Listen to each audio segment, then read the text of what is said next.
went from this never like, caring until all of a sudden we were being poisoned with the high level poison. And so woke up one night, couldn't breathe. And I'm like, oh man, bad hearts in the family. I'm overweight. I'm dying. Right. Amy, take me to the hospital. I'm having a heart attack. Something's wrong. I can't. My chest is tight. Da da da da da. She rushes me there. We leave the kids in, at the house because it's emergency. We gotta go.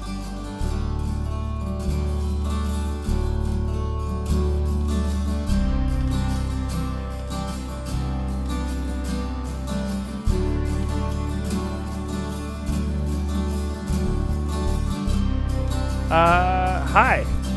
Welcome to the Fire of Truth podcast. Welcome back. I'm James Kerr. I'm here with one of my best friends in the world and in the tattoo industry. I am very, very excited to have him back, even though he's never been here before because we're re-recording this.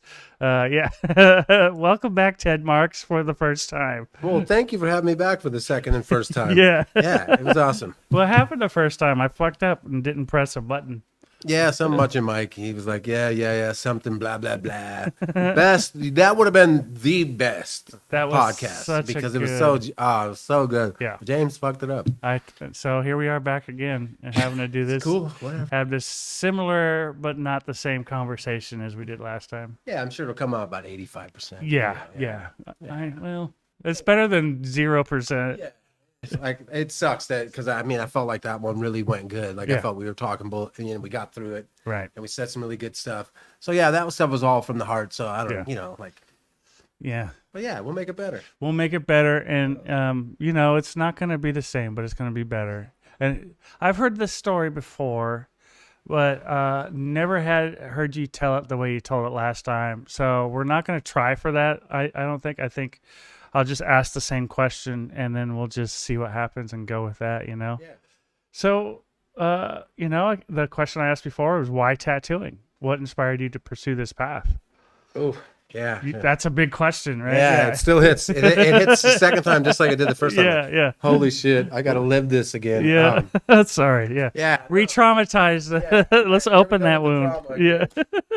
So, yeah, I was painting cars. I was in Sacramento. I had about 10 years of painting custom lowriders and doing body work, and I took great pride in it. That was my passion. I seen my uncles doing lowriders, so I felt like it was kind of like it was the thing to do. You know what I mean? Like that was the cool thing that had that edge. Yeah. These gangster lowriders and there's so much money, but a lot of the work is done just by people that just want to do it.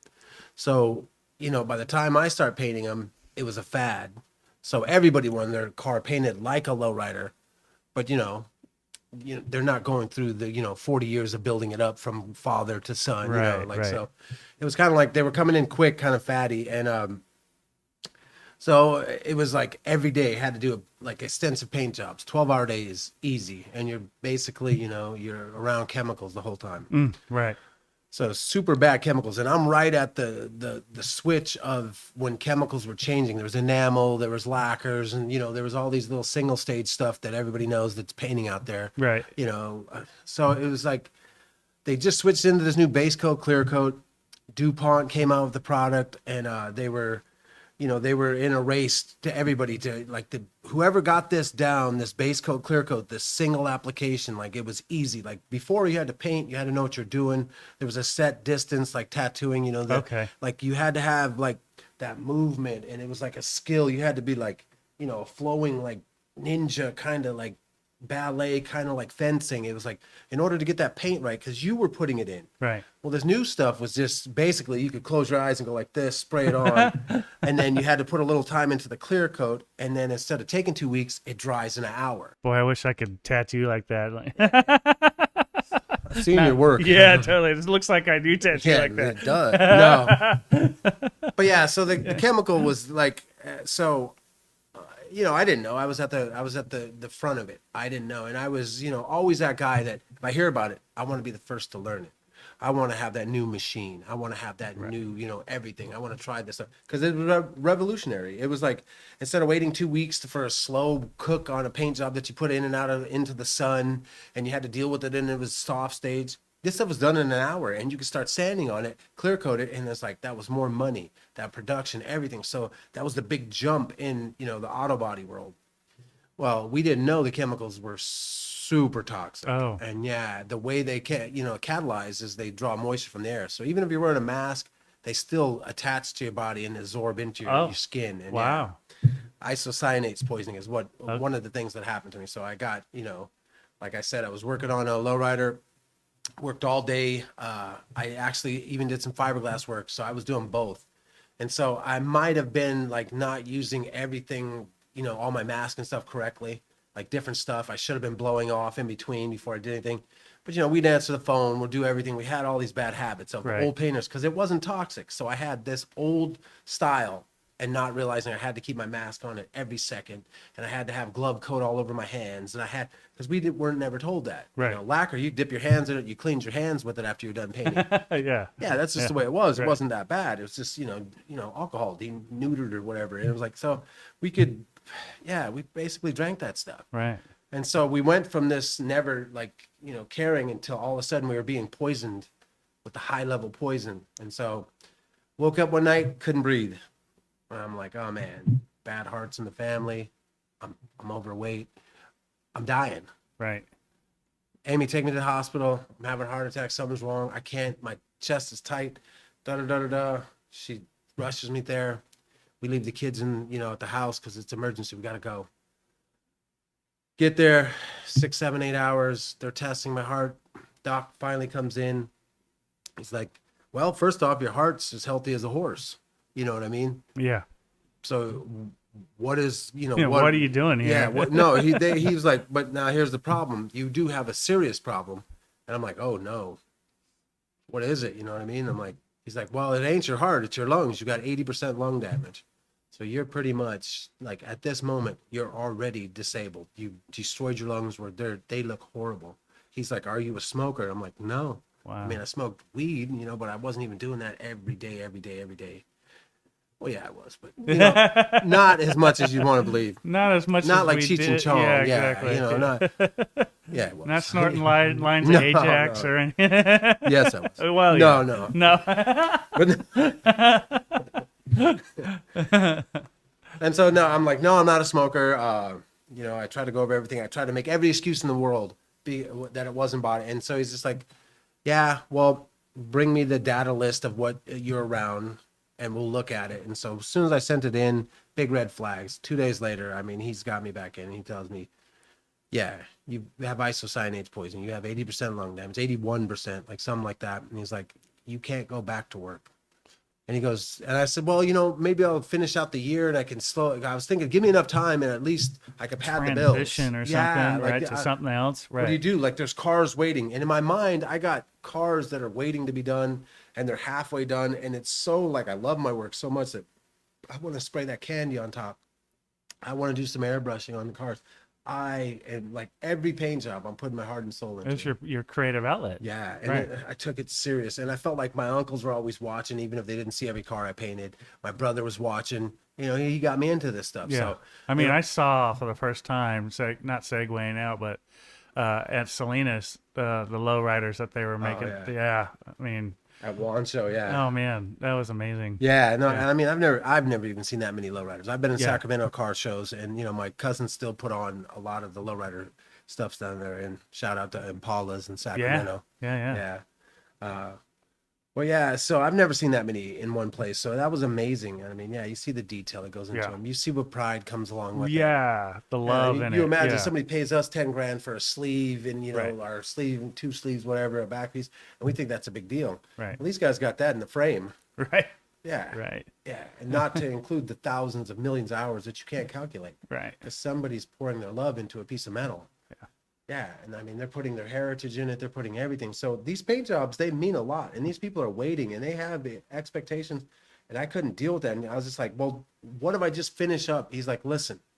And he grabbed me by the shoulders, looked me dead in my eyes, and said, listen, you can't go back for 10 minutes or else you're going to live with an oxygen tank. And he says, I'd only give you probably a year if you went back to work and you'd be dead. That's heavy. Now, this shit hit me hard. Yeah. Especially because my cousins that did stay in it, are dead now, and they're from lung damage. Wow. And they died because of exactly what happened to me. Crazy, dude. They didn't want to listen. They were like, Doc don't know nothing. Right. I've been painting my whole life. I've been doing body work. They're dead now. And man, it's scary. And that's where the tattoo journey begins. Right. That's when you finally get I come home. I don't know what to tell my wife. I'm frantic because I got that feeling to go to work, somehow fix it, do something to get money, get all my pay, and we have a house payment, we have car payments, and yeah, we're living that city life. And so I'm going crazy and I don't know what to do. And like my mind, the way it works, I'm trying to figure out the problem. Like, what can I do? What can I do? And you're in Las Vegas, right? No, at this time I'm in Sacramento. Oh, you're in Sacramento at this point. Okay, yeah, I'm right down the street. Right. I'm on Truxell. I'm right down the Oh, street. right. You're from not. Okay, I'm jumping ahead. Yeah. So I get to that point. I'm like, because he's heard the story before, people. Yeah. I wonder. Spoiler alert. I know the story. But Not very well, apparently. Yeah. Skipping over the Yeah, important dude. parts. What the hell? But yeah, so I go from that. I all night long. I'm not knowing what to do. I'm tripping out. I'm drawing because that's the only thing that comes. Like what do you do? Because we didn't. I mean, we had cell phones, but there wasn't all these cool little YouTubes and all this stuff. Right. There was videos, but you find them here and there, and they weren't. Had a little crazy. flip phone, right? Yeah, and you didn't look on your phone. You were on the No, computer though. right. And so, I just sat there, and I'd always had tattoo magazines because they had a lot of badass drawings in there, and I used them as references. Right. So I had seen tattoo magazines since my brother was, around, and he's got tattoos all over his hands, gang stuff, fingers. And this is back then, like no one had that stuff. Like, Right. And so he's got all the tattoos, and he was the one always telling me, don't get tattoos, man. I regret getting these things because they're on his fingers and they're shitty. Right. They look like Post Malone's. Always His tired. face. Yeah. Yeah, it looks like that level of crap. Right. Yeah, find me whoever did that shit. Camera? Yeah, Huh? find me that motherfucker that did that garbage ass work. Yeah. Garbage. Anyway. Anyway, Yeah. yeah, man. So drawing all night, 3 or 4 in the morning, and my wife's like, "When are you going to work?" I was just like, "Well, the doctor wants me off for a little bit. They're running some tests." I made every excuse up I could before I finally, it's probably 2 weeks, and she knows now. Yeah. Bills are hitting. She's like, "Are you going to work? Are you going to at least go get your paycheck?" Well, I just feel like I let down everybody that works with me because I was the head dude. I was the magician. I was the whole show was going around me and the shit I was pulling off at the shop. So, yeah, how do you leave it? It's like leaving your tattoo family. Right. And there was no choice. And my pride was so damaged, I didn't know what to do. I was still thinking I was going to figure it out. In my mind, I'm working on how to invent a air suit that I could wear, not just like in the paint Like booth, a but like do astronaut body work, suit or whatever. Yeah. something that was so industrial, like you bulletproof. It's kind of like the Cybertruck of like Paint spray World. suits. Yeah. If you don't like the Cybertruck, Sponsorship? yeah. Listen, I know it looks like a dumpster, but I like that shit. I like the Cybertruck. Me too. Because everybody hates it. Yeah, exactly. Fucking haters. Yeah, I want to wear it and be like, "Fuck you, haters." Yes, it looks stupid. Well, I love this stupid shit. What we could do for Halloween this year? Let's be a Cybertruck. You can be the back I'll be the end. back end. Yeah, You you can can be be. the trunk? Yeah. Yeah. You'll get all the carbon emissions Yeah, back there. totally. You think isocyanate poisoning are bad? All right, we're gonna be a Cybertruck for Halloween. You heard it here first. Let me get back onto it. So basically drawing all night. It's the second week. She ain't taking these bullshit excuses I have. Wife's looking at me like, "Come on, man, it's bad. The kids need this. This is due. This is due, and it's piling." So I come clean. I'm like, I can't do it no more, and it's devastating. My heart, I feel like that moment. Basically, it feels like when you stick yourself with a needle when you're tattooing on an accident. Yeah, but constantly. Right? Yeah, and it felt like that getting hit over and over. And as I'm telling her, because I knew when I told her that it was over, there was no more going back. I see. Yeah, it's confirming. Yeah, it and become it was, more real. Yeah, Right. that was a lot because all that pride, all my childhood, everything that I knew that went to there, I worked myself ridiculously crazy studying Right. and getting good at painting cars. And so I put everything into it. And now here I go with nothing. And then I got to throw it all away. And she's just like, what are you going to do? Hi, this is James. Thank you so much for watching and listening to this podcast. If you're watching on YouTube right now, do me a huge favor and give it a like and subscribe to the channel. If you're listening to whatever platform you listen to podcasts on, you could rate it, you could review it, you could share it with a friend as well. That would help me out a lot. Either way, thank you very much. I didn't know, but I'm just drawing. And I mean, every day when she comes out, she's like, oh, that's beautiful. You know, she's seen me do a flower and it's got a drop shadow and it's got all the crazy stuff you could imagine that you could put into like, you know, a Prismacolor little color pencil drawing. Right. And I enjoyed it, man. I was drawing till 4 a.m. and we were on a trip to Eureka. We were going from Sac to Eureka just to cool off because we didn't know what to do. She's like, well, I want to go see my grandparents because, you know, I started doing body work with her grandpa when I, you know, like, for my wife's grandpa. And he did restoration from the ground up. So Rad. it was kind of like, yeah, like it was just good to be around somebody that was in the industry that could actually hear me say that I quit or I had to quit. Yeah. And so as we're going there, we visit them, kind of emotional little roller coaster. They're shocked, don't know what to tell us. Just kind of scared for me more than anything. Going over to my friend's house, and as I'm walking through the door, that thought hits me like, why not tattooing? Because the tattoo magazines, it finally clicked to me because I'm holding the tattoo magazines because I'm going to draw. So I'm going and like I have them with me and I'm like the reference and I'm just that hunger, art hunger. And I go, man, I'm going to tattoo. And then I felt and heard the voice for the first time. Like I've heard people say that, like I heard a voice and like, it sounds like a voice to you. Right. Or whatever it is. Right. And it goes like, it wasn't all holy and it wasn't all cool. It wasn't like doves coming. Shall be a tattooer.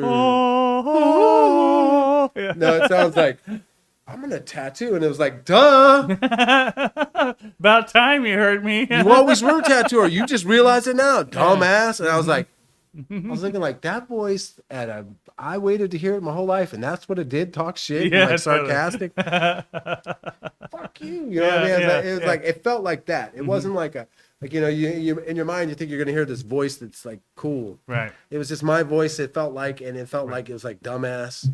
You just figured it out. Right. And so once that clicked, the whole body knew this is what I'll do. Yeah. And this is what at all costs I'll figure it out. And if I put as much energy in it as the paint world, I'll be all right. And that was the journey. And then I left my friend's house, got in the car, looked over at Amy and said, hey, I'm going to become a tattooer. She looked at me, gave me the look like, no. I know the look. She said no. And man, that solidified. That's what it takes. That's what it takes, right? That was the spark that, what? No. Taurus the Bull. Yeah. Shout out to all Tauruses. Hey, Taurus, right on. Taurus. You guys know. Yeah. As soon as I heard no, man, I was gonna with all costs. So I took our last dollar, went out, bought a little kit from this little scratcher place that sells the scratchers, and they sold me 11 wrap coil, $1,200, made in China right on it. Right. It was probably a $12 machine. Was it from Cam Tattoo Supply? No, I'm not. Yeah. It was higher quality than that. Shout out to Cam. Yeah, it's higher quality than that.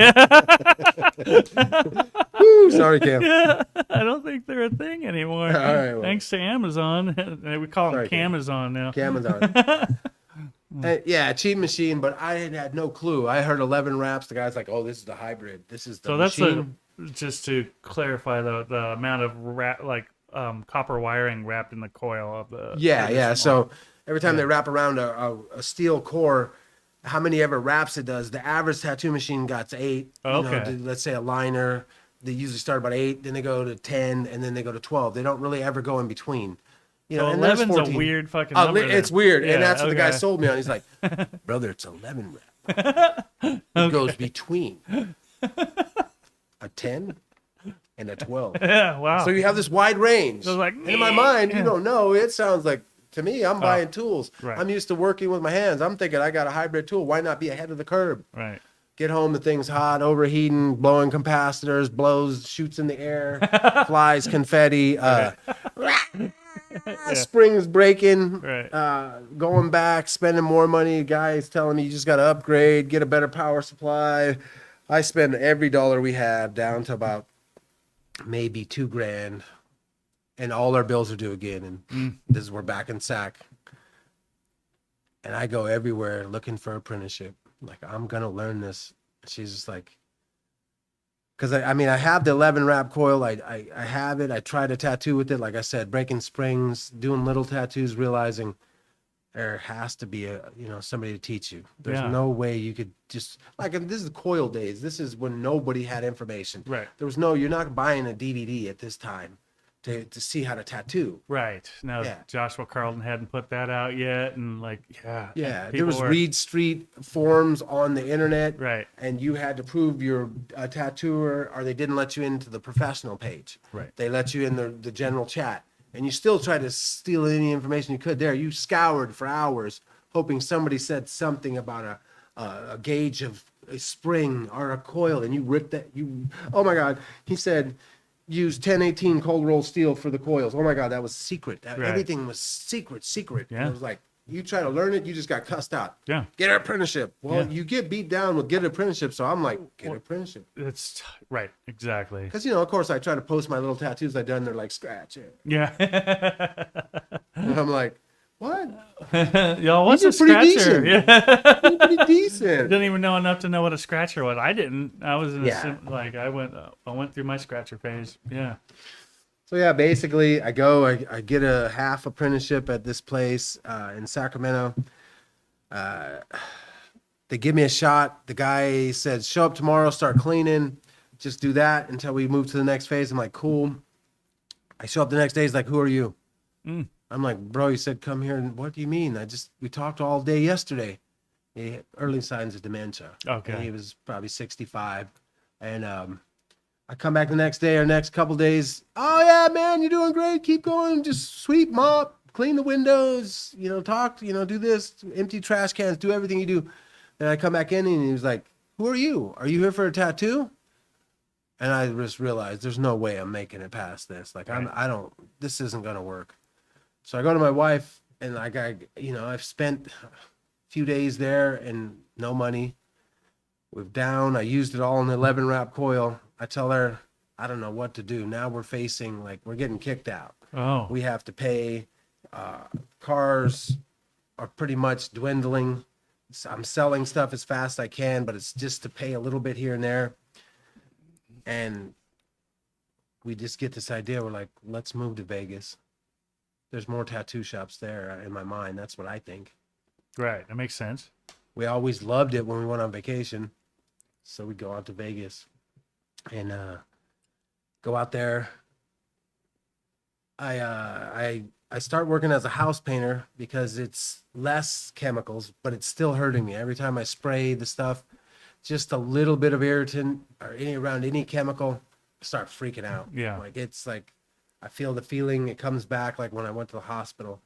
It's not even, my lungs can't be around anything like that. Yeah. And so doing that, I'm applying at every tattoo shop and everybody's like, get out of here. Like, who are you with? What gang are you with? What biker? Then I'm like, Oh yeah, because everybody's affiliated. Huh? everybody. Yeah. I mean, yeah. it was just like you had to know. And the only way you got into another shop that wasn't was by somebody who was affiliated that told them to hire you because they vouched for you. Right. So I'm in Vegas and I'm bouncing all over. And there's tattoo shops on every corner at this point. And it was like, I'm amazed. Like, all these shops and not one, no, get out of here. Then, I'm bringing in my work. They'll look at it and be like, and now I'm at the top of my, in the field of cars where people are amazed at the stuff I'm doing. These artists are looking at it going, meh, Yeah. not really tattoo translatable. They're saying words to me. I'm like, how is art not translatable? Didn't know the rules, right? Didn't know of the rules. tattooing yet. Yeah. Did yeah. not know the Yeah. rules. And so, man, I'm doing everything I can. I get fed up. I say, fuck it. I make a post, Craigslist. I'll tattoo you for free. Just give me $15-20 to pay for my supplies. I'm just going to learn by trial. No Yeah. one's going to give me a shot. I'm going to tattoo. I don't care. Yeah. What anybody says, I'm going to do it. And I'm working all day That painting. Taurus determination, right? So Some people call it stubbornness. yeah. Not me, Sonny. So I put the post up, man. I'm telling you, the first people to respond. It's illegal to tattoo in Clark County. Don't do that. You can go to jail. That you'll get fined. This, there's that, and I'm just like, I'm getting ready to just cuss these people out. I've had enough. I'm gonna tattoo at all costs and fuck these people. And I go to type, and I type out "fuck you." I'll come. I'll kick your dog. I'll do all this stuff. You know what I mean? Like, they had a weird dog. So Yeah, later yeah, on, that's yeah, a different story, totally. different podcast. Right. Maybe the same podcast, Yeah, but different episode. Yeah, different episode. Dog. Yes. What up? We love dogs. Yeah, I'm a dog Can I lover. pet them? We always want to pet them all. Yeah. Anyways, you were typing all this shit. So I'm typing it, and then I'm just like, I'm hearing my mom's voice, and she's like, "Yeah, man, you're gonna catch more bees with honey than you will with vinegar." Right. And Right. So I'm like, Wise words. damn it. Yeah. Like, so I'm so ready. Like, I want to say, oh, the kid in me, the fuck you guys, is ready to just go. Like, just send it. Then I hit delete the message, and I said, all right, honey, I'll do this for my mom. See if it works. Yeah. Oh, I didn't know that. Thank you for telling me. Do you know of any shops that might be hiring? Yeah, try Atomic City Tattoo in North Las Vegas. Here's the address. It's a half mile north of the Stratosphere. Come in, ask for a guy named Johnny. To me, that's a lead. That's a fucking lead. Yeah, yeah. So I don't show up to work tomorrow for the house painter guy. Instantly fired. Wife doesn't know. Oh, I get fired for an off chance that this guy might like me enough to hang out enough to maybe talk about apprenticeship in a month. That's basically what it was. Wow, yeah. I show up. Johnny's there. How you doing? How you doing? Little pleasantries, and I'm just sitting there. No one's in the shop. It's in Vegas. It's weird to me, you know what I mean? All these people are walking by and no one's in the shop. And I just look at him. I was like, yeah, man, I was on Craigslist. I made a post. Somebody said, you might be hiring. Yeah, I don't know about that, man. I don't think I need anybody. It's not busy enough for me to hire anybody to have any help. I'm determined.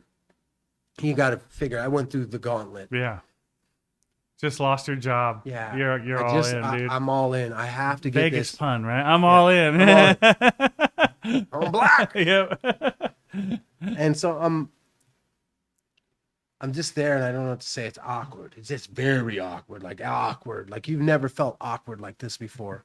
And I'm not used to that. I'm used to like if you make me feel awkward, I'm just like either gonna punch you or walk away. Yeah, Like, fuck you. right, yeah, No one yeah. makes me feel these weird feelings. Right. And I'm just sitting there, and he won't even look at me. I'm just sitting, looking at him. He's sitting down. I'm standing at the edge of the station in his little boot section, and I'm just sitting there and just like, yeah, man, they told me to come by. And I'm just sitting there. It's probably maybe 10 minutes of no talk. Oh, awkward. Awkward. Yeah.